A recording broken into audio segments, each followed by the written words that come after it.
Yo, what's up? Welcome to KindaFunny Games Daily for Thursday, February 1st, 2024. I'm one of your hosts, Blessing. Adio A. Jr. Joining me is the OLED uncle, Tim Geddes. They call me. That's what they call me. Bless. Yesterday, I was telling everybody my OLED is on the way. Yeah. My Steam Deck OLED. I'm becoming a deck boy, joining the few, the proud. Welcome. Many at this point, I'm not so sure. But yesterday was pouring rain in San Francisco. It was pouring rain. It was bad. I was woken up last night by what I thought was the apocalypse going on outside. Very, very, very bad. Very, very wet. All right. And I was like, all right, cool. Got the notification that my Steam Deck has been delivered. And I was thinking, I'm not home. Gia's not home. There's a chance that my Steam Deck is just sitting out there in the pouring rain all day from 10 a.m. yesterday until like 6 or 7 last night. I pull up last night and I just see a box just so soaking wet, sopping even, disgusting. And I picked up Gia and I pulled up and I was telling her, I was like, I want it to be here. I hope it's not stolen, A. I also hope it's not just soaking wet. See it, I'm like, oh, we're so fucked. We're so fucked. Yeah. I walk up to it. I look, I'm like, oh, no. My Steam Deck is safely inside the gate. Dry. Oh, okay. Gia's Thank book God. that she ordered. You can get another book. You know, these OLEDs. You fucking nerd. Yeah, it's like fucking a book. You're goddamn right, Gia. What's How she are you trying to better yourself? Get wet. Yeah. What are you talking about here? Was this the latest Harry Potter? Do those come out anymore? What's she reading? Fucking Animorphs, dude. Like, Jesus Christ. get But outta no, here. we're out here, everybody. Goosebumps. We got the OLED, and it is beautiful. And I am absolutely obsessed with one thing and one thing only, and that is Celeste 64. I didn't even know it ran on the Steam Deck. It does. You got to do some workaround stuff, but I'm learning. Your boy's out here. Your deck boy's about to become a deck man. Videos. With Roger as my Sherpa here. He's giving me all the different YouTube things to watch. If you need the hookup on some games, you know, allegedly, yeah. Games. If you need the hookup some games, let me know. But bless honestly, this OLED thing, fantastic. I not perfect. But, like, that's some Tim bullshit. The haptics, I just love haptics too much, man. I've gotten to a point that, like, I think they matter to me more than they matter to most people. But I'm happy that they also seem to matter to game developers because they be going off with this haptic shit on the HD Rumble on the Switch side and the DualSense haptic stuff that they have. It's just so good, so immersive, so much better than whatever we have here. Yeah. This does have haptics, and I was touching these touchpads. I'm like, ooh, the touchpads are nice. That feels nice. That feels good. Yeah. And I was like, maybe I have hope. Then I booted up Spider-Man. I was like, no hope. But it's beautiful, and it runs amazing. And the PSN Remote Play, so much better looking than the PlayStation Portal. Yeah. So much better. Oh, yeah. So a lot of wins there, but Celeste 64, the biggest win of them all. I've seen Andy play through this thing, and I'm like, this looks awesome. For people that don't know about Celeste 64, Kevin's back there. What's Kevin? Look at that. Have you seen? Kevin, can you come here? Can you show them? Have you seen the videos of like the guy who has like the brightest flashlight of all time, and he like shines it? What the fuck? It was raining, so there may or may not be a leak in the studio. Kevin's trying to check it out, and from in the darkness, it doesn't sell as well here. It is a bright ass. Yeah, light. he's like standing in the darkness, and it fucking like I feel like a deer in headlights, where headlights just turn on. I'm like, what is going on here? That's so funny. But Celeste 64, from the creators of Celeste, made in a week. It's just a small little game. It's essentially a 3D low poly version of Celeste. It's a new game. It's not actually a remake. But bless, it might be the most me and you thing ever. I know. Of all time. I forget if I told you this or if it was somebody else, but like I saw it happening live where I was just scrolling on Twitter and then I see a tweet from, I think it was Lena Rain or somebody who had retweeted it, of Celeste 64 made it in a week, it's out now, and I'm like, what? like literally I hadn't seen anything else about it, so I'm like, this can't be real, right? And I click it, download it, boot it up, and I'm like, oh, this is just a 64, like a Nintendo 64 version of Celeste. It's a full small game. Andy said he beat it in like between 1 and 2 hours. Yeah. And I was looking on YouTube and like there's like speed runs from like normal people that are getting it done in like 40 minutes. So I'm like, all right, cool. Playing it for not even that long, mind you, but just playing it, I'm like, holy shit! Like this is such a dream. It's very thing. charming. Is there any way we can get audio for that part we just saw? Yeah, for when she gets the strawberry. Also, shout out to Lena Rain on the soundtrack. Like, come on. So they know that what they're doing there. The music, it's like using the same sound fonts as like Mario 64, but it's Lena Rain going off, right? So the general music totally fits the Mario 64 vibe. Getting the strawberry, you get the little Mario 64 type jingle. But what blew me away is it's Mario 64 type look and aesthetic, but in a Bowser's Fury type setup where it's just like one big world with a bunch of different challenges. But then, bless, they go one step further. You can find the little cassette tapes that like lead you to the challenge levels like that you did in Celeste, but they're set up and sound exactly like the Mario Sunshine bonus levels. Like remember in Mario Sunshine when you would go to inside a cave or something, you go into a level and they strip you of FLUDD. The FLUDD, yeah. And it was just like they're like, oh, let's actually make a good game. And then the music would be like the like acapella versions of the Mario themes. They do that exact same thing here. That's awesome. It is just such a love letter to like every generation of 3D Mario, but it's Celeste. That's incredible. And it's free. I need to get and it runs on the Steam Deck. I 100% need to get to it. I think another thing you need to get to. Did you play Neon White when it came out? Yes. Did you play through it? Did you play a lot? I didn't end up beating it, but I played a lot of it. Gotcha. Yeah. Neon White, that shit hit different on the Steam Deck. Yeah. The Steam Deck is the reason I have like hundreds of hours in Neon White. Yeah. At this point. I played it on Switch, so. Oh, okay. So you already have that. I have okay, that. just Yeah, making that was sure. a flight to Texas game for me. Do you have like a list of games that you plan to get to for the Steam Deck? Yeah, most of them start with the words Tony and Hawk. Oh yeah. Oh yeah. You know what I mean? Yeah. But yeah, no, honestly, it's my biggest thing is I'm prepping for the inevitable Final Fantasy VII Rebirth grind. Oh. You know what I mean? Like you're gonna play Rebirth on the Steam Deck? Is your plan? I'm gonna play it majority on my TV, but when Gia is watching TV or Yeah. we're watching whatever bullshit we're watching, I'm sitting there Excited making for my you. cloud stronger. All right, in OLED, yeah, make that baby. cloud stronger. Let's go. No, honestly though, really excited about this. Like this is I'm excited for you. it is The Steam Deck, I was very just telling nice. you, like, I was obsessed with it when I got it, right? Like, and I still boot it up every now and then. It's the thing now where I'm like, now that I'm past that honeymoon period, I have so many different choices for platforms to play things on, and I'm still like, the PlayStation is kind of still my home when I'm like, okay, yeah, let me get a new AAA game, but every now and then I boot up my Steam Deck and I just start playing just some random games that I got. Why not, Some man? random games, you know? Well, I mean, also that's the thing is Hellscape, which I just got obsessed with last week. Like it's coming to early access. A lot of Steam Next Fest demos are popping right now. Dude, Tales of Zanzara. Yeah. It's out for the demo's out now. So exciting, especially coming off of Prince of Persia Lost Crown. Like all eyes on that game. Yeah. Like I think that it is going to hit. And I rewatched the trailer last night and I'm just like, God damn, man, I am so ready. Having just finished Prince, I'm like, I want more. Yeah. But you know what? Steam Deck, Hollow Knight. I think that might be Oh, the thing. fuck. Yeah. You're going to be a Hollow Knight sicko. I am. I can see it in you. Yeah. I can see it in your eyes. You got that Hollow Knight sicko gene in you. Like Jin has the devil gene. Enough about all that. Let's talk about today's stories, which include new PlayStation handheld rumors, a quick state of play recap, and more, because this is KindaFunny Games Daily. Each and every weekday, we run you through the nerdy news you need to know about live right here on YouTube, Twitch, and on podcast services around the globe. If you love what we do, please support us with the KindaFunny membership on Patreon or YouTube to get all of our shows ad-free, watch us record them live, and get a daily exclusive show. For a chance to be a part of the show, submit your thoughts and opinions as YouTube Super Chats as we go. Housekeeping for you. Our state of play reactions from yesterday are up right now, along with our Gamescast breaking it all down. That's over on youtube.com/KindaFunnyGames. We've also teamed up with the Indie Exchange for the Ultimate Spring Game Showcase. The game submission deadline for the Mix/KF Spring Showcase is tomorrow. Head over to KindaFunny.com/Spring Showcase to get your game submitted. Thank you to our Patreon producer, Delaney Twining.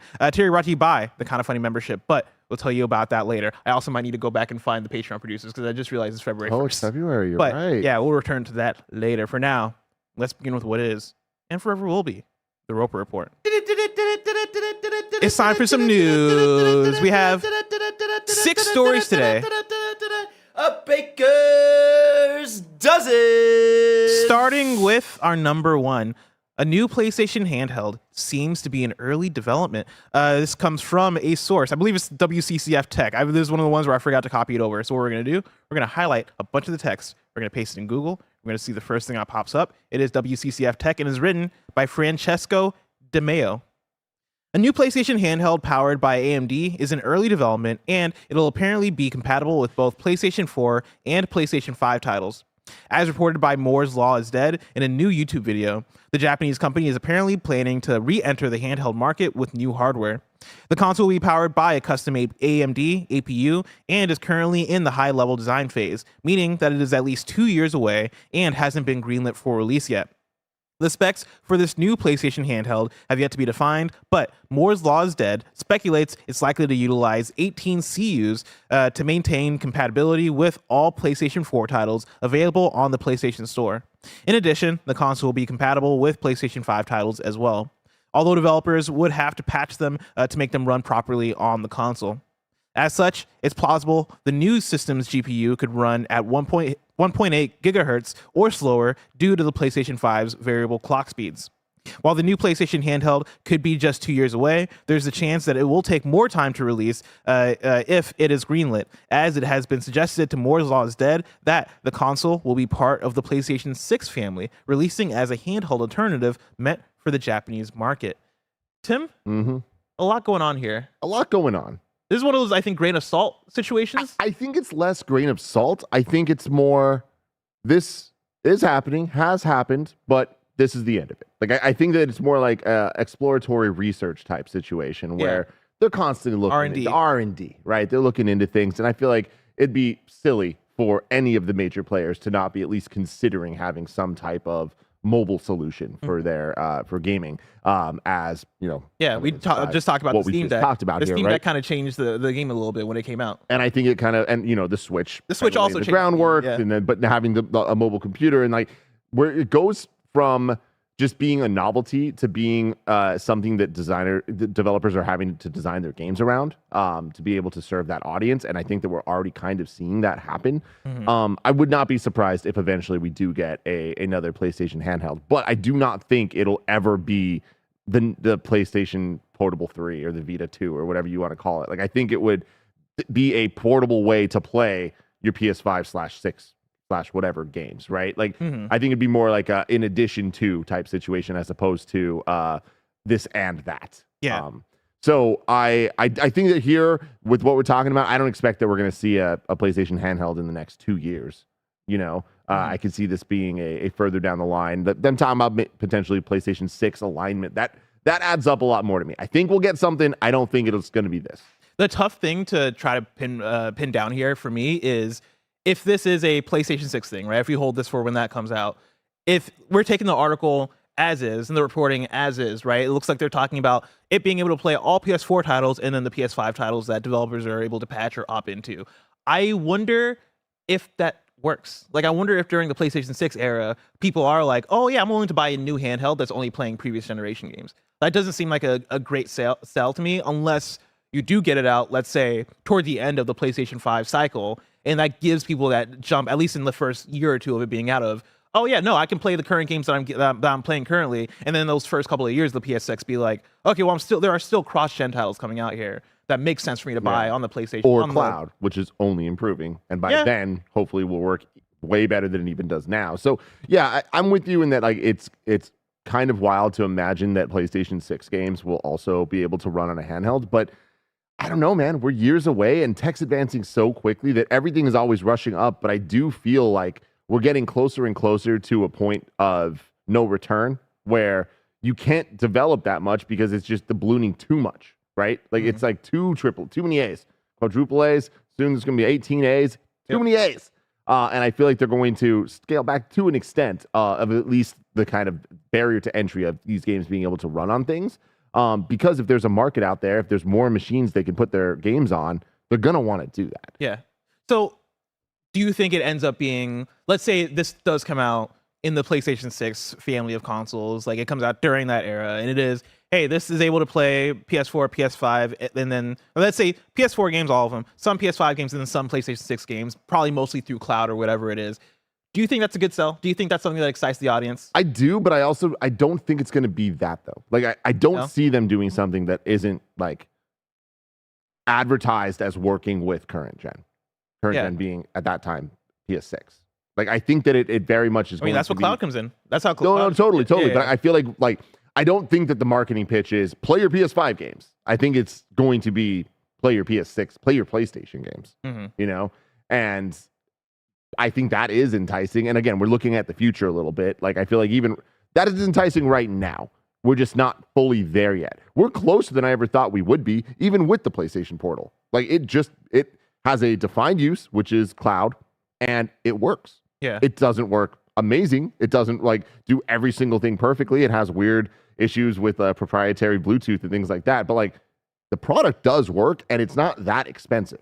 So thinking a few years down the line from now, and that's also a niche product, right? Yeah, that is something that it has a specific use case and they are marketing to that specific use case. This is, I think, a much bigger deal. And their specific use case is, I think, a lot less specific. It's a lot more broad and out for, like, I think that, again, I've said this many times in the last couple of weeks, but I do think that the Steam Deck has broadened the concept of not only PC gaming, but handheld gaming. Like taking people off of their PC desk setup to just be able to play their games untethered.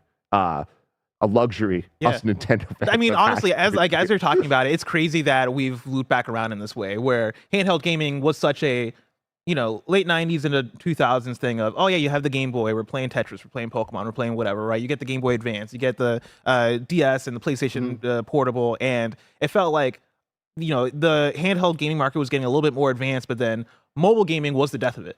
I can't believe we looped back around to where handheld gaming seems viable and even thriving again. I know it's different now, but why is it different though, right? Like, what is the difference? Like, what is that loop back? The loop back is the dream of they're not handheld games. They're console. You're playing the games that you're playing anyway. Yeah, and that's such I can't believe we're here. And I think this is fascinating for the bullet point of. And this is it's so funny that we're talking about this so early on, right? But the bullet points of what is going to make next gen.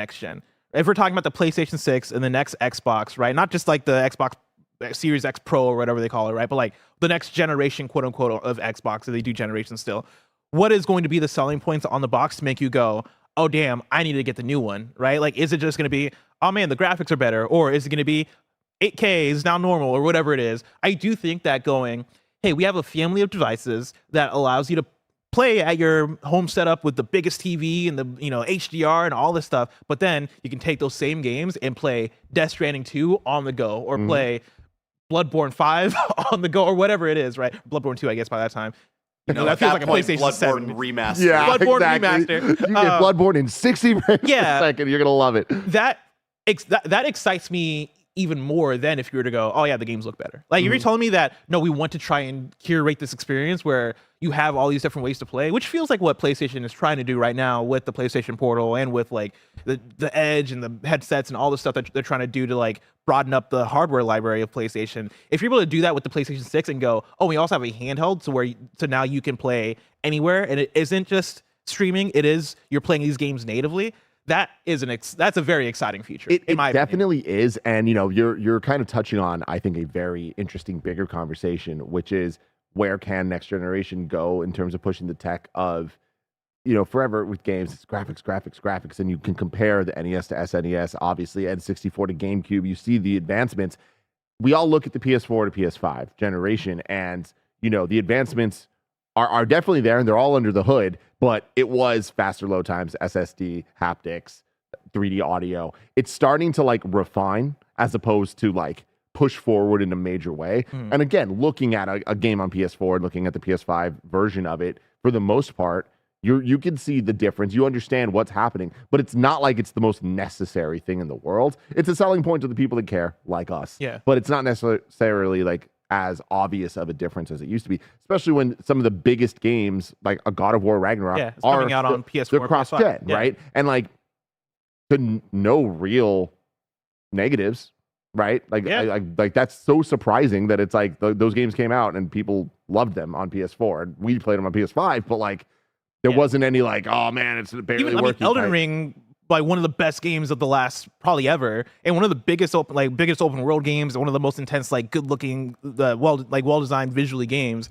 is on PS4, right? It's on last gen. Yeah. And I think we're hitting the point of diminishing returns of, we just put this on cross generation. And I think we're at an interesting point, and we'll talk about this later, but when you look at things like Alan Wake 2, and then you look at what Kojima's got cooking and the way he talks about his games, and I understand those are two examples of, we use the word auteur a lot, and like I do think that they are perfect examples of auteurs flexing their artistry. But I think that we are getting closer and closer to the actual mix of live action and gaming than we've ever seen, and we've seen dabbles of it before. But it's like I do think that is that next step, right? Like, what's the next? We're getting so close to real. Why isn't it just fucking real? Yeah. And You sound like a crazy person right now. No, I know, but like it's happening already. Like we're seeing it now, and it's like imagine what that's going to look like next generation, right? Yeah. We're already when people are these big AAA narrative games, like these actors are acting, man. They're not just kind of like doing motion capture. It's like no, they're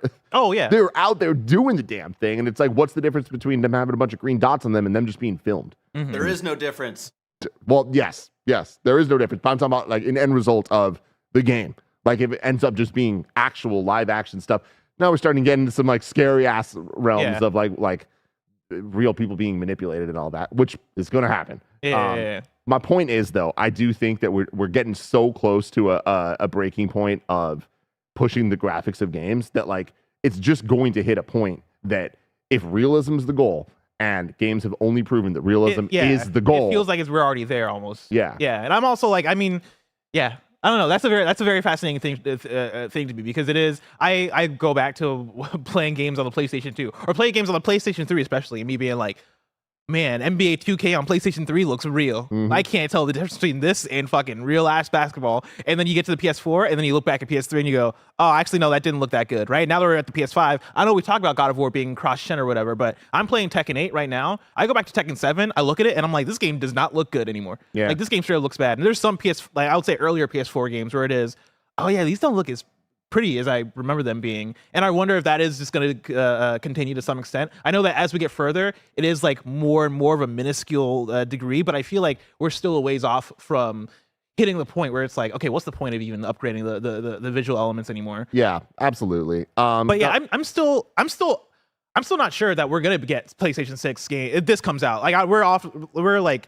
so many layers removed of, or so many steps removed still of this thing actually coming to fruition, right? We're talking about something that seemingly is probably an R&D, right? This is like a sparkle in Mark Cerny's eye right now, the thing. We are for taking us to speculation station.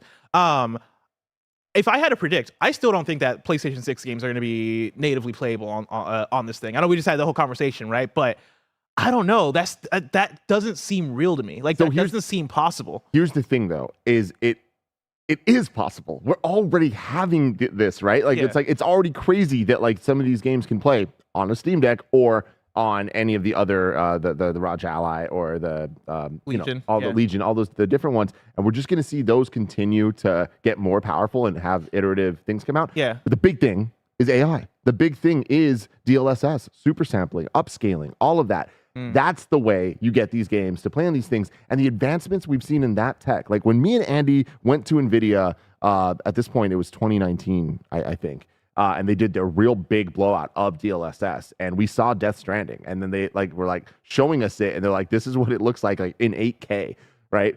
Upres DLSS, holy shit! It just worked, and it blew our minds." And here we are, years removed. That stuff's just being added to like every game. Yeah, like that stuff is just enhancing games and making them run, making beautiful games run in ways that to our eye look way better than they actually are. Yeah.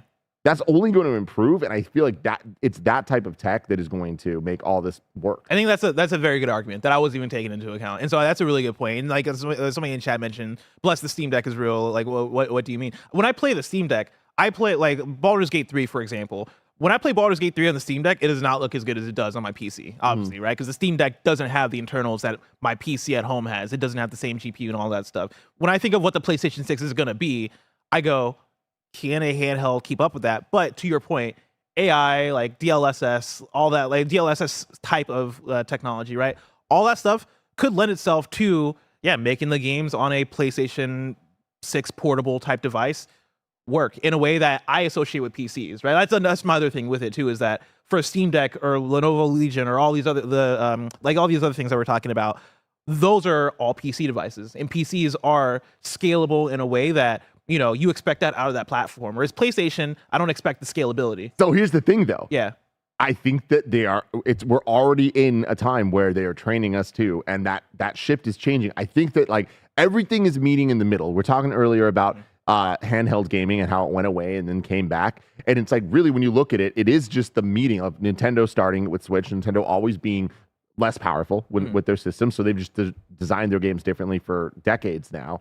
But them getting rid of the 3D, their handheld, right? the 3DS and the Wii U, combining it to the Switch where it's one console for all of the library, right? Now we see the introduction of the Steam Deck and these mobile PCs, handheld gaming devices, and we're seeing PC gaming from the indie all the way up to the AAA kind of colliding, and the console and PC gamer. I feel like there's just this like center merging point of there at some point going to be more similarities than differences across Nintendo, PlayStation, Xbox, and PC all coming together. And a piece of evidence of that is back in the day, you put a game in on console and it just works. You put that same game in on PC, you can have ultra settings, you can have low settings, you can have this, that, whatever. How far off is that from where we're at now? Putting a PlayStation Studios game in and having to make the choice between performance mode or RTF mode or whatever, all the different modes. You know what I mean? Mm-hmm. Console games are getting more PC-like. PC games are getting more console-like. There's a middle point that I think we're going to hit. So I want to bring in some YouTube Super Chats. Of course, you can write in with the YouTube Super Chats to get your questions, comments, whatever read on the show. I want to start off with Dear Sixlet, who says, I think it's also partially the idea of a mobile game and a handheld game have become very distinct. In retrospect, has favored the design of handheld. And I think that's a good point, where now that we're far enough into what mobile games are, we know what a mobile game is, right? And like, and that could be at the same time, that could be so many things, right? Because there's Call of Duty Mobile, and then there's Candy Crush, right? And then there's Resident Evil 4, and then there's Florence, right? And like, those can be some. Is it raining out? It is pouring outside, thunderous. Yeah, man. If everything goes black, maybe our power went out. Be aware of that, chat live. Yeah. But yeah, like mobile games can be so many things, right? But there is this distinction of, oh, I know what a game on my phone looks like, whereas handheld, I think, has carved out its own space because handheld is now just playing your console games on the go, which is a really cool thing. Now, everything I just said about meeting in the middle, I think you apply that to mobile games too. Like, I think that they're well on their way putting out games like Death Stranding coming to mobile. Like, when I say mobile, I mean iOS and Android. Like, I feel like that stuff is going to happen more and more. Resident Evil 4 remake coming and running great. Like, it is a crazy time, man. It's a good time to like games. I got another super chat from Caleb who says, with some creators blurring the lines between film and games, where do you guys think that ultimately leads, and do you think that is a good thing? I think it is a good thing because I think only the people that want to do it are going to. I don't think it's going to be this is the only way to make games, in the same way that while games have always, the gaming industry and general public has always favored pushing realistic graphics as the gold standard, that doesn't stop Mario from existing, or any of the multitudes of indie games or more art-focused games, right? Or art style-focused games. I think it's the same thing here, where I think it's great to push the tech, and there's a lot of similarities between games and movies, and to have that as its own thing is, I think, a beautiful thing, and obviously something that a lot of us here enjoy quite a bit when you look at a lot of the games that we tend to gravitate towards as a group. Which are a lot of the PlayStation Studios titles that are very inspired by film. And I would even push that further of me, Greg, and Janet also play like a lot of like Wales Interactive games and a lot of FMV stuff. And like a lot of that stuff obviously takes inspiration from movies, because it is fully, hey, it's like a Bandersnatch style. We are making choices in this thing and seeing where these live action characters go. And I think a lot of that is fun. And I think, I'm down with creatives finding ways to be more creative. Creatives finding the tools that are going to help them create the art or tell the story that they want to tell. And I think live action stuff or film inspired stuff is a way to do that. On the other hand, I don't want the video games industry to go, hey, we gotta be like film. We gotta chase Hollywood. We gotta do what they're doing, because I think video games are their own thing. And I think video games by themselves are legitimate and should be looked at as, oh yeah, you don't have to chase Hollywood. You don't have to chase TV, because video games as an art form is valid. That said, I think there's plenty of inspiration to take. And I think that goes both ways. I think there's plenty of inspiration that film and movies can take from video games as well. And we've seen it before. The latest John Wick movie had like a Hotline Miami inspired thing. That's fucking cool as hell. Black Mirror Bandersnatch, like I just mentioned, that is basically just a choose your own adventure type thing. That is a way that movies and TV are taking inspiration the other way around. I think looking at other mediums, and it could be anything, right? It could be books, it could be visual art, it could be anything. Like I think that's a healthy way to figure out different ways that you can be inspired and like grow the medium in different directions. Absolutely. We got another super chat from Casper, who writes in and says, first of all, you guys are awesome and hope you're having a great day. Second, does Persona 3 Reload run well on the Steam Deck? Barrett, do we have a report of that? Yeah, we talked about it on our review. Joey's been playing it on the deck, and she's been having a great time. I actually, when she said that, I kind of regretted not doing my playthrough on the deck, because I was thinking about the trophies. And then I had a whole journey with the trophies, which again, you can hear on our Persona 3 Reload review on PS I Love You this week. And then we have one more super chat from Street Shadow who says, on the topic of a Portal successor, I believe Sony has hinted that Portal was a test. They said it wasn't made for profit, but for engagement. This supports the reason for investing in handhelds again. And I think it's the thing of, I think Portal is a way to get people into the current PlayStation 5 ecosystem, more so than them going, is a handheld, like, should we make an actual handheld or not? I still look at Portal as more of an accessory as opposed to a handheld device. Absolutely. And as a way to go, hey, give more people reasons to like play their PlayStation 5 in a different way. That said, I think a PlayStation 6 portable would serve like a similar sort of objective of, hey, yeah, here's another way to play your PlayStation 6. And so I think it works together in that way. Yeah. Let's move on to story number 2. But before we do, let me tell you about ads. Over on patreon.com/kindafunny, you can go and get the show ad free. And speaking of ads, let us tell you about our sponsors. Kinda Funny turns 9 years old today. We could have made it 9 days without your support. That's why 2024 is all about doubling down on our shows and making it simpler than ever for you to get the most out of our content. Our revamped Kinda Funny membership is your one-stop shop for all our amazing content, which now includes on a weekly basis the Kinda Funny podcast, In Review, the Kinda Funny Gamescast, PS I Love You XOXO, the Kinda Funny Xcast, the brand new series Kinda Funny Game Showdown.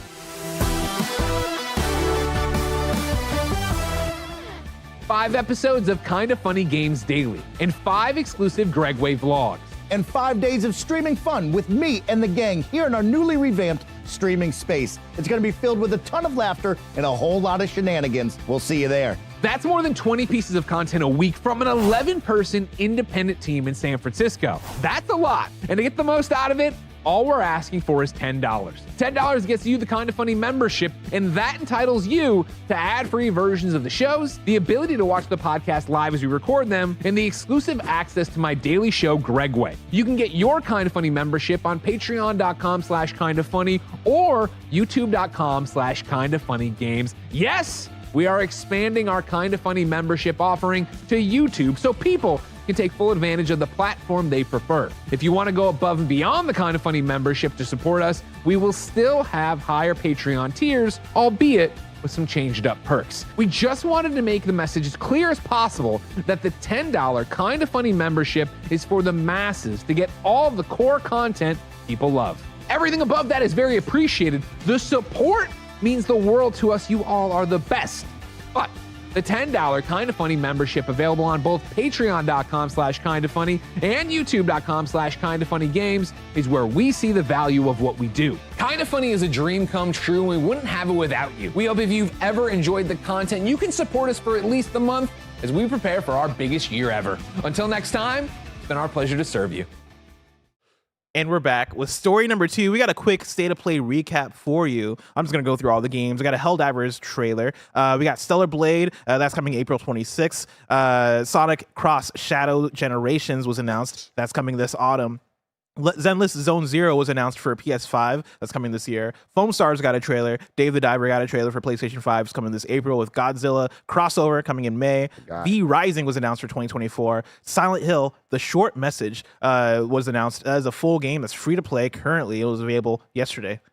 Still get it right now. Greg and Mike played, I don't know if it was the entire thing, but they played a little bit yesterday evening on Twitch. There you go. Silent Hill 2 also got a trailer. Judas got a trailer. Metro Awakening. Awesome. That looked incredible. Metro Awakening got a trailer, and that's a VR game coming to PlayStation VR. Legendary Tales got a trailer, and is coming out February 8th. That's another PSVR game. Dragon's Dogma 2 got a trailer. Rise of the Ronin got a trailer. Until Dawn was announced. It's coming 2024 to PlayStation 5. Death Stranding 2 got a trailer, and it was announced for 2025. Kojima is making an action espionage game, and then they announced a state of play for Final Fantasy is coming February 6th. Whoa. That was Holy thunder. shit, That was dude. fucking insane. Did that catch on the mic, Barrett, at all? It's hard to tell. There was some loud ass thunder, chat. Yeah, that was crazy. I've never heard that in San Francisco. Dude, I felt that. Yeah. That was crazy. Crazy. Yeah, people are saying they heard it. That was wild. Holy shit. All right, couple things here to break down, Bless. Mhm. Good state of play overall. I honestly, all things considered, I would say it was a great state of play. for what I expect from a state of play, that was a great state of play. They let us know what they were going to do. They delivered, and there was some major surprises. Are the surprises games that we're going to be playing right now? Well, in the case of Silent Hill, yes. But Kojima making a tactical espionage action game. Isn't. Holy hell. We are now a day removed from this announcement, and I still can't stop thinking about it. Yeah. I know we're going to be talking about this thing for a decade, probably. But it's happening. It's happening. Kojima, it's going to be a while before we see this game, but I think Kojima has proven that he is somewhat efficient in terms of like making games and them actually coming out. Like I can't believe that we got Death Stranding in 2019. That game was announced 2016. That's insane. Like we got that turnaround. Death Stranding 2 is about to come out in 2025. It's a little bit longer of a development cycle compared to the first one, but like it's actually coming out. Fizzant. What's this Andy tweet? Oh, the Kojima's tweeted, "I'm just too tired and exhausted these days." Andy quote tweets it and says this tweet makes so much more sense now. But like, I wouldn't be surprised if like Fizzant isn't a decade away. I like maybe it is like we see this in 6 to 7 years. Yeah, I actually think that is probably more in line with it, but also just considering I'm still going to be 36 years old by that point. Yeah, exactly. Around the time that happens, I think that there'll be console generation shenanigans of where it falls, of like how early in the life cycle of the next thing. But regardless, this is very exciting. It's so cool to see Kojima out there showing off an amazing trailer for Death Stranding 2, and then continuing the hype with this. It's just wild to think that we have multiple Kojima projects to be excited about. And I really love that in so many ways. It's kind of like, hey, what have you ever liked about Kojima? Do you like the Kojima Productions era with Death Stranding and it having this vibe? Cool. You're getting a sequel to that. Did you like the PT moment in time? Yeah. You get OD. Yep. Do you want what you all know you actually fucking want, which is just more Metal Gear, but not Metal Gear? I was talking about this months and months ago on PS I Love You, and Greg challenged me on it, and like I've thought about it more, and I still stand by it. When I was playing Death Stranding on Steam Deck, and I finally played all the way through and actually finished it for the first time last year or 2 years ago. I went on PS I Love You and was talking about it, and I was like, dude, Death Stranding, for the weird thing it is, the production behind it, the cutscenes, the performances, the visuals. If this was just a straight up Kojima action game, it would easily be a Game of the Year contender, if not like just easily get Game of the Year, just for everything that game does. But it's a fucking like mail simulator, right? Which is a divisive thing for the kind of game that is, and also has a weird ass story. If it was more of a straightforward action game, I was like, yo, this would be considered by a lot of people like one of the greatest things ever. And we're getting that. Like that is what Kojima seems to be making with Fizzant. And yeah, like I can't believe that we're in a place where we have all these different projects for no matter who you are in terms of like a Kojima fan, you're getting that. Now that worries me a little bit of how are you doing all this at the same time? Are you going to be able to carry all that? This, right? Because like you add on top of this, I saw a tweet today of like all the different Kojima projects that are going on, and there's so much. There's a documentary about Death Stranding coming out on Disney Plus in a couple months, and sure, at this point it's probably done, but that's something that he was heavily involved in and takes time. I mean, he just got done with a podcast series like not that long ago. He just does shit. And then there's the movies coming out, the Death Stranding and all that. So it's like, yeah, there's so much going on. But I do think that this is like the new era, a new level of what these iconic game creators can do. Like we've seen the success of Last of Us on HBO. We've seen the success of the Super Mario Brothers movie. Shit changes for people. And when you get that type of change, that type of influx of new potential revenue streams and new potential audience more than anything, like Kojima Games can hit more people than ever, and he has more power than ever to do it. Like it's wild out there. Barrett, I sent a tweet in the Games Daily doc at the end of the story here. That I just wanted about to that puppet pull up. That's that was my big takeaway from the state of play. He's just out that there puppeting, man. Just 2 frames per second, just doing his thing. I just love this. I love this tweet so much. Kojima tweets, woke up early and watched it real time. Thank you everyone for watching. How was it? And it's just him sitting at his desk watching the state of play live with everybody.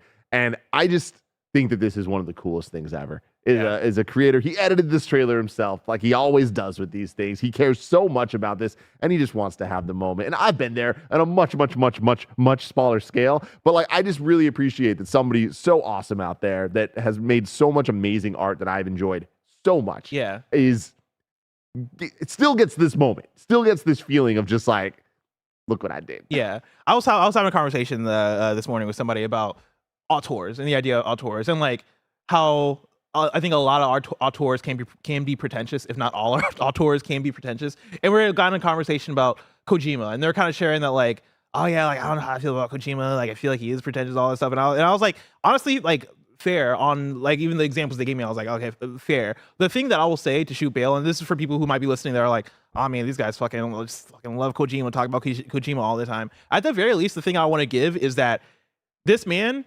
makes weird ass shit at a very high budget and a very high production value. And I think that at the very least, that is so valuable. Like, even if you don't vibe with his games, if you're somebody who's like, oh man, I just don't get it, all that stuff, I think all that stuff is fair because not everybody's going to hit for everybody. But I don't like Death Stranding. Yeah, like Tim doesn't like Death Stranding. I'm sure there's like plenty like not, it's hard for me to sell a lot of people on things like immortality or things that are like, oh man, this is somebody with a specific vision that's doing something different, but it's going to hit for a certain amount of people. I think the fact that Kojima can be able to like, you know, especially for a PlayStation first party, which we talk about all the time, God of Wars, Last of Us, is like these third-person action games that feel like surefire bets in a lot of ways, but also feel like, you know, they want to be these blockbusters. They want to be these things that are going to speak to all the all the PlayStation fans. Death Stranding 2 looks so fucking bonkers and looks so fucking like I can't make out most of what's going on here. All I know is that I see Troy Baker with a guitar fighting a cyborg with that sounds like a baby, and like I don't know, like I think it's really really cool and really neat that we can get people that are able to go, hey, I have the power to pitch something that is weird, and PlayStation greenlights it because I have this reputation. I don't know. That's something that I enjoy. That's something that I value. I'm so with you. And yeah, it's not going to be for everybody, but I also think that if we're talking about artists being pretentious as if that is the worst thing in the world, I think our priorities are a little misaligned. Mm-hmm. Now, I told you before the show, Tim, I got some shit to say. Shit on me, bless. Is Silent Hill cooked? Like, have you seen any of the response to the Silent Hill stuff? No. So like in chat, like let me know. I didn't watch the stream last night of the Silent Hill, the short message, but like I wasn't seeing a lot of glowing things about it. And then Silent Hill 2 trailer, like because I'm not a Silent Hill person, I like was looking up just like I was just on Twitter regularly, like not even looking it up, and I saw people reacting to Silent Hill 2. It seems like a lot of people aren't feeling this Silent Hill shit. And it makes me wonder, like, coming off of that, and then also, like, I think there was recently, like, the Silent Hill, like, Choose Your Own Adventure TV show thing that seemed like a lot of people weren't enjoying either. Are we at a place with Silent Hill that, like, we gotta reconfigure, we gotta refigure out some things? Plus, I got some shit to say, too. Okay, I don't think so. I think Silent Hill is what it is. Uh-huh. And I think that, like, I don't know what people would expect besides what we're getting here. It is what it is. Mm-hmm. Silent Hill, legendary series. People love, and the people that love them for great reasons. Specifically, some of the entries like Silent Hill 2. I don't know what they could be asking for that they're not getting with what we're seeing here. With I just saw a lot of upset more than even usual for when it's like, oh man, a game I'm looking forward to has a bad trailer. Like people were distraught on the Twitter that I saw. I mean, you know, I think that there's just levels to some of this shit, and you know, Capcom has really proven that they got the stuff, and that internal teams and the RE engine and all these things combined to the Resident Evil remakes being awesome. When you look at the Silent Hill side, it's like, all right, we got Konami at top. We're working with oh man, what's the name of the Bloober team? Oh yeah, and it's like, you know, decisions being made where I'm like, A plus B equals C, and C is what we saw yesterday. Fair enough. Yeah. Fair enoff. Is there anything else from the state of play you want to talk about, tackle? Of course, you can go watch our Gamescast from yesterday where we went beat by beat. I watched the Sonic's Cross Shadows Generation trailer again. Me too. And then also went to the website and read like the thing they had to say about it. And I'm like, I'm in. Yeah. I'm all the way in. Okay. Yeah. I'm so in, man. I'm excited for it. Any excuse to replay that game, I'm going to take it. I already do once a year anyways. Like, I also love that the website for it is called shadowgenerations.com. It's just time. I almost wish they just called it Shadow Generations because Yeah. that would have gotten a pop for me. But yeah, here they say Shadow the Hedgehog is back and teaming up with classic and modern Sonic and Sonic Cross Shadow Generations, an all-new collection featuring 2 unique characters. Play as Shadow the Hedgehog and a brand new story campaign. That was the thing that I was missing that I think Greg brought up when he was bringing up the press release stuff. But it's a brand new story campaign with Shadow, and then of course the iconic 2D and 3D stages as classic and modern Sonic and the newly remastered version of Sonic Generations. Yeah. Cool. Yeah, I'm down. totally, man. Yeah, you got me. Very excited. I mean, if anything, I'm just excited that this might make Sonic Adventure 2 playable. Because I love Sonic Adventure 2 as an idea, as a nostalgia thing, but playing that game is torture. Yeah. And if I just get the Generations version of the Shadow story, that's literally all I need. And it seems like we're going to get that and more. So Let's go. let's go. Story number 3. Supermassive Games' co-founders have left the company. This is Chris Scullion at Video Games Chronicle. The co-founders of Until Dawn and the Quarry studio Supermassive Games have stepped down from the company.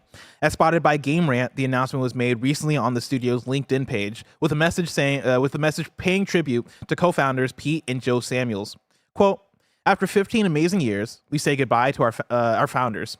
The message reads, "Pete and Joe, thank you for creating the Supermassive Games story that we will continue to write. Your Supermassive legacy will live on. We all wish you both the very best of luck in your next chapter," end quote. Pete Samuels posted his own message explaining that his decision to step down was based on health reasons. Thank you for your service. Mm-hmm. This is some good games. Yeah. Look forward to the future of Supermassive. Mm-hmm. Moving on. Story number 4. This is a rumor. This is one that Barrett had posted on the Slack, and I thought it was very intriguing. Persona 3 Reload DLC plans have seemingly leaked. This is Truman2 at Game Rant. A notable Persona 3 Reload leaker has stated that Atlus has post-launch DLC plans for the game, with one DLC being based on the Answer epilogue from Persona 3 FES. The developers previously said Reload would not include some of the exclusive content from the past Persona 3 re-releases, such as the Answer from Persona 3 FES. Midori is a very prominent leaker of Atlus's games, having leaked the existence of Persona 3 Reload before its official reveal, along with other Sega-produced projects, meaning she has a pretty reliable track record. Her latest tweet says that Persona 3 Reload will be getting DLC based on the Answer epilogue from Persona 3 FES, with more information being provided at a later date. Barrett, on the review for Persona 3 Reload, Greg had asked you the question, is Persona 3 Reload the definitive version of Persona 3? If they get this Answer DLC, does it become the definitive version? Does that help make your answer more clear? It's tough. Because there's, the Answer, which was the added story content for Persona 3 FES, which acted as like a pretty beefy epilogue to the main story of Persona 3.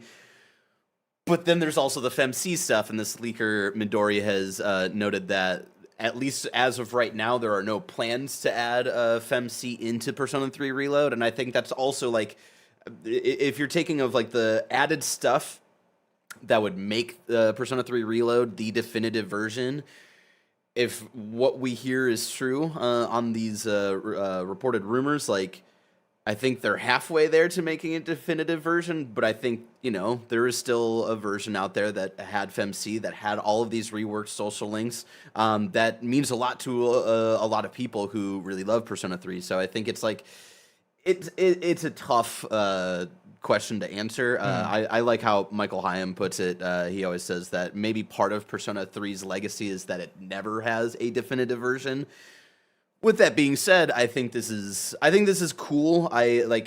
I understand there are probably people out there who are definitely frustrated that this did not launch with the Answer, and I'll be the one to remind people the Answer is not a fun thing to play. I really like it story-wise, and I mentioned this in our review of, like, the more I played Reload, the more I kind of understood, like, why they didn't initially include the Answer, why FemC wasn't included in this, because there would have to be a lot of work done to include those things, most notably for the Answer to not make it as just head bash against wall gameplay wise in a very not fun way, and to try to trim that up. I think it's like roughly 20 to 30 hours, and I think it would be like a really good 15-hour kind of thing, right? And then with FemC in the social link or social side of the game, they would have to make a completely other remake to include into this, right? Because they got to rework like all the romance options and the other remix social links and all that stuff. So I think this is definitely better than the alternative, right, Bless, where it's like they could come out with a Persona 3 Reload Royal, you know, where it's like it's an entirely different SKU, where the main story is pretty much is still the same, and then it includes the answer, right? I think this reportedly being DLC that can be added onto this game, that who knows what the pricing point will be. I know the Midori, I think, compared their DLC plans of this to like Judgment for some reason. I don't know. Sega. Like, yeah, just like whatever that kind of timeline was. I think this is a better alternative than what they've done in the past. And also, like, I can understand them maybe not wanting to launch it with the main game, just to give people time. Yeah. Not feel like they got to rush through it. I mean, especially if it's like, the answer and if all that the stuff. answer isn't like a great thing, like gameplay wise. Like I already saw some, as you're talking about, there were a couple of people in chat that are like, yeah, I'm not like a big fan of the answer. If you release a Persona 3 Reloaded with it, maybe that does like hurt it in reviews, right? And maybe it's more of a thing for, hey, if you're a fan of the answer, like we'll give it to you later. It could be dope as, I think it's probably like a lot more work to make the answer more palatable in 2024. So I do wonder if it was like early on, they were like, hey, we do want to do this, but maybe let's kind of push it down the line and figure it out once we actually get more in the meat of the remake itself. So, yeah. Story number 5. This is a big grain of salt one, just for the circumstances of it. So this is a grain of salt rumor, and also let's take us to speculation station. Choo-choo. Did you see that? There was like a ring that came out. Dude, it's been happening every once in a while, and it's cool as hell. That was wild. I feel like I should like, if I was Super Mario, I'd like fly through it.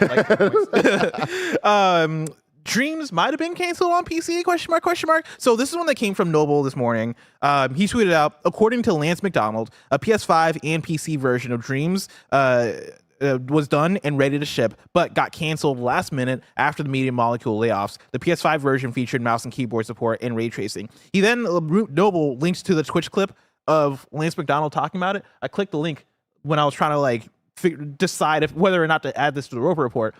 The link is gone. Like the stream is gone. The video's gone. So I'm like, I don't know what to do with that. Yeah. Lance McDonald, I believe, is a notable like person. Like I think usually Lance McDonald knows things. So I don't know what to do with that. All I will say is, then. Yeah. All I will say is that Dreams on PC would have been incredible. Like, it would have been like such a slam dunk for people who are, creatives out there, people who are young and want to make video games, all this stuff. PS5 or playing it on PlayStation. I think the accessibility of Dreams on PlayStation doesn't expose it to the audience that would really push it to the limit. I think the PC players, especially with mouse and keyboard, would have pushed Dreams in a way that we would have seen a lot more cool shit coming out of it. I think Dreams is a great example of just timing not being in their favor. Like, I feel like if Dreams, Media Molecule today, and so many different things would have to happen for this to line up, but I think it would come out and it would be on PlayStation 5. It would be on PC. Yeah. It'd be free to play, or at least part of PlayStation Plus. And I think that it would be given so much more of a chance to really find the audience that it needs in order to be a success. Yeah. Like, this is the type of game that needs a community, or else it's nothing. The thing that I would have loved to see from Dreams, if we can go back in time and like redo it all and go, all right, how do we want to like release this? How do we want to frame this thing? It would have been, all right, Dreams games that people make and produce are available for free. If you're like, you don't have to have Dreams. You can just put it out. It is a Dreams app that I would compare to something like YouTube, right? Hey, go over here and play all these games that people made for free and have fun with it. If you want to buy Dreams, the application, actually make video games, cool. Charge $30 for it. Have people buy it so they can actually make the games. But yeah, have that available on both PlayStation and PC. And also give people the option to export their games and charge for them if they want to, right? As long as all the assets and whatever they're using is theirs that they made, give people that option. Like, I think Dreams as a tool is so powerful. And when I would do like the Dreams like award season thing that they would do usually in February, I forget the Impies. When I would do the Impy Awards and I'm judging like the dream of the year, essentially, I would go every single year after year, and find things that are oh, this is just an incredible video game. Like, this isn't just a great dreams creation. This is a great creation, period. Like, I think of, there's a game called Lock that was essentially like The Witness, but with like word puzzles. And that game was fucking sick. There's plenty, like, go over to the Blessing Show. That was our dreams episode. And I highlight like a handful of games that are really, really cool games. Those, if they were just on the PlayStation Store for $5 or $10 or whatever, those would have been really cool things to have. But I think the framing of dreams, the timing of it, everything of how they handled it, I don't think paid it justice. And man, I'm not seeing this video in a while. That was a jump scare, seeing me as a dream again. Jesus. It was a dream. Tim. Yeah.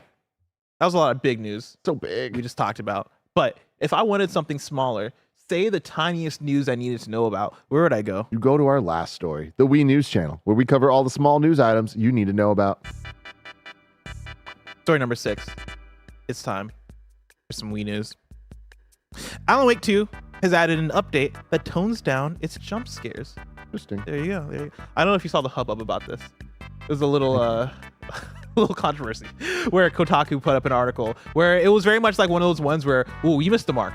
You missed the mark on like what this thing was for, right? Because it was the writer essentially being like, oh man, Alan Wake 2 put out an update for babies or whatever, if you're somebody who can't handle this. And it was I read the full thing, it was them trying to poke fun at themselves of like, totally. Oh, I'm a scaredy cat, and so this update is for people like me. But they missed sort of the idea that this is actually for people who have like epilepsy or are like, you know, can be affected with like seizures and stuff like that from the visuals that are in Alan Wake 2.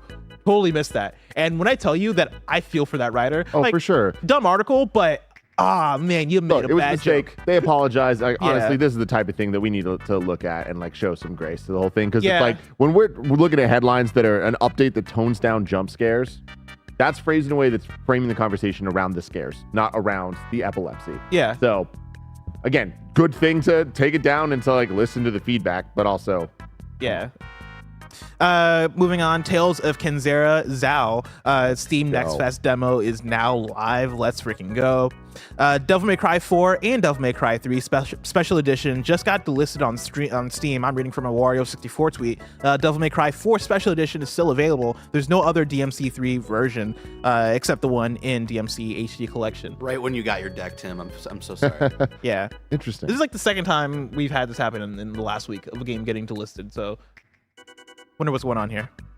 And this one comes from VGC. Amazon has revealed the next wave of free titles that will be available to Prime members. February 1st, you're getting Fallout. You're also getting Breakout Recharged. On February 8th, you're getting Missile Command Recharged. February 15th, Criminal Archives, Alphabetic Murders. Jesus Christ. That's where we're Collector's at, Edition. You're also getting Tempest 4000. February 22nd, you're getting Blade Assault. And then the 29th, you're getting Gravatar Recharged. And that's it for Wii News. Alphabetic Murders. You think he's going through the phone book and is like, all right, we're gonna start with Adam Adams and we're taking this guy out. That's crazy. Man. Oh, that's really funny. Now it's time. Actually, before we go to Eurong, do you have any super chats? We do. We got CJ Splits on saying Death Stranding feels like a AAA indie game. Rare. Yeah, man. I think that's a good way to put it. Totally. And depending on how you define indie, actually might be technically correct. Because Kojima Productions not owned by anybody. You're right. And then we have this one from Raymond here. Oh, bless. What's the best black character in gaming? I don't know. It's not me joke. I don't know. Does anything pop into your mind though? I mean, I like the characters in Deathloop. I thought they were really cool. I'm trying to think. I know there's probably a really good answer for this, but like for whatever reason, the first character that immediately popped to mind was Barrett from Final Fantasy VII, and I'm like, that's not the right answer. Yeah. That's definitely not the right answer. Even though I liked him a lot in Remake. In Remake, I thought they did a lot of good stuff with Barrett. Original FF7 Barrett. Oh man. But yeah, I'm looking at chat to see. Oh, wow, Lee from Walking Dead. That's a good one. Lee Everett. Shout out Lee Everett. Miles is a good one. But that's the thing. The problem is that, you know, it's the same characters that come to mind. And it's not a problem. Like, if I ask you who's the best white character in video games, I could name like 10 people. Name you know? Fucking Alan Wake. So we got everybody. We got Alan Wake. Alan Wake. I don't know why that's so fucking funny that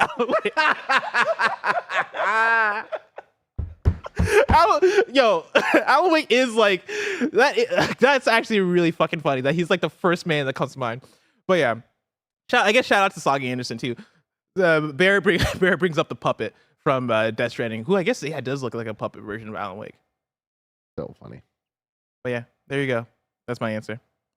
I think that's it for Super Chats. Cool. Now it's time for KindaFunny.com/you're wrong.